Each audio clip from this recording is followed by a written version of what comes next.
বিশিষ্ট ইমাম কুরতুবী বলেছেন, প্রাণ হরণকারী ফেরেশতা এতটাই ভয়ঙ্কর, এতটাই ভয়ের যে আকাশের সমস্ত ফেরেশতা প্রাণ হরণকারী ফেরেশতাকে তার চেয়েও বেশি ভয় করে যতটা আপনি একটি ভয়ঙ্কর হিংস্র জানোয়ার কিংবা একটি হিংস্র সিংহকে ভয় করেন। প্রাণ হরণকারী ফেরেশতা যখন একজন কাফিরের নিকট আসবে, একজন ফাজিরের নিকট আসবে, একজন মুনাফিকের নিকট আসবে, অথবা আসবে একজন জালিমের নিকট প্রাণ হরণ করতে, এমন ভয়ানকভাবে আসবে যে তার পা থাকবে মাটিতে এবং মাথা থাকবে আকাশে, 12টি চোখ এবং কালো চেহারা, ভয়ানক সেই চেহারা। তার নাকে মুখে থাকবে আগুনের ঝলকানি এবং পিছনে 500 ফেরেশতা থাকবে আগুনের চাবুক এবং শিকল হাতে। এবং এটি যখন একজন কাফিরের কাছে আসবে, একজন ফাজিরের কাছে আসবে, একজন জালিম অথবা একজন মুনাফিকের কাছে আসবে, আসসালামু আলাইকুম বলে অভিবাদন জানাবে না তাকে। মৃত্যুর দেবদূত তার কাঁটাওয়ালা লোহার লাঠি দিয়ে তার উপরে আঘাত করবে এবং তার এই কাঁটাওয়ালা লাঠিটি এমন যে ওই ব্যক্তির শরীরে প্রবেশ করবে এবং শরীরের প্রতিটি জোড়ায় জোড়ায়, প্রতিটি শিরায় শিরায় প্রবেশ করবে।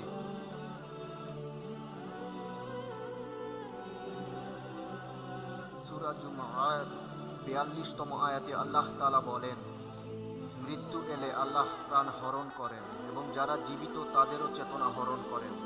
ওরা যখন নিদ্রিত থাকে, অতঃপর যার জন্য মৃত্যু অবধারিত করেছেন তিনি তার প্রাণ রেখে দেন এবং অপরকে এক নির্দিষ্ট সময়ের জন্য চেতনা ফিরিয়ে দেন। এতে অবশ্যই চিন্তাশীল সম্প্রদায়ের জন্য নিদর্শন রয়েছে। আল্লাহ তাআলা পবিত্র কুরআনে বলেছেন, প্রত্যেক আত্মা মৃত্যুর স্বাদ গ্রহণ করবে। আল্লাহ পরোয়া করেন না যে আপনি কে, কোত্থেকে এসেছেন, কোন পরিবার থেকে এসেছেন, কোন শহর থেকে এসেছেন, কোন গোত্র থেকে এসেছেন। এমনকি আপনি একজন নবী হয়ে থাকলেও আল্লাহ তার পরোয়া করেন না। আপনি যদি 100 বছর কিংবা তারও বেশি ইবাদত করে থাকেন আল্লাহ তাআলার, তারপরও আল্লাহ তার পরোয়া করেন না। আল্লাহ তাআলা বলেন, প্রত্যেক আত্মা মৃত্যুর স্বাদ গ্রহণ করবে এবং প্রত্যেককেই এই পৃথিবী থেকে বিদায় নিতে হবে। পৃথিবীতে আল্লাহ তাআলা অসংখ্য নবী রাসূল প্রেরণ করেছিলেন। তাদের মধ্যে একজন হচ্ছে হযরত সুলাইমান আলাইহিস সালাম। যখন তিনি এক স্থান থেকে অন্য স্থানে ভ্রমণ করতেন, তিনি এক বিরাট সিংহাসনে বসতেন।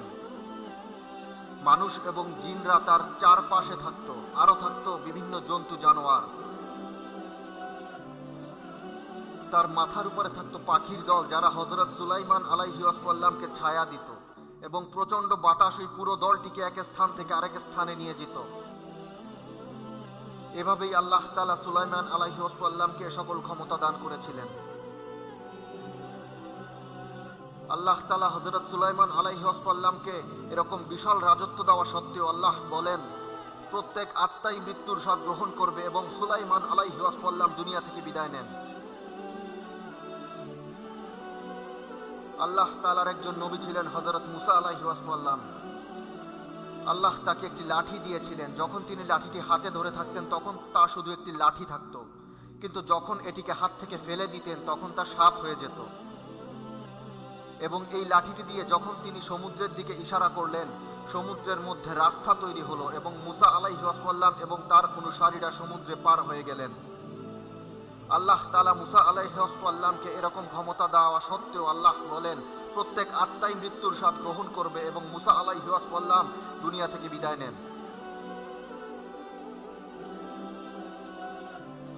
সর্বকালের সর্বশ্রেষ্ঠ নবী হযরত মুহাম্মদ সাল্লাল্লাহু আলাইহি ওয়াসাল্লাম, আল্লাহ তাআলা উনাকে সর্বশ্রেষ্ঠ মর্যাদা দান করেছেন।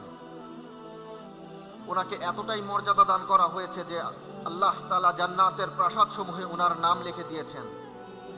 ফেরেশতাদের চোখে তার নাম লেখা আছে, তার নাম লেখা আছে তুবা গাছের পাতায় পাতায়।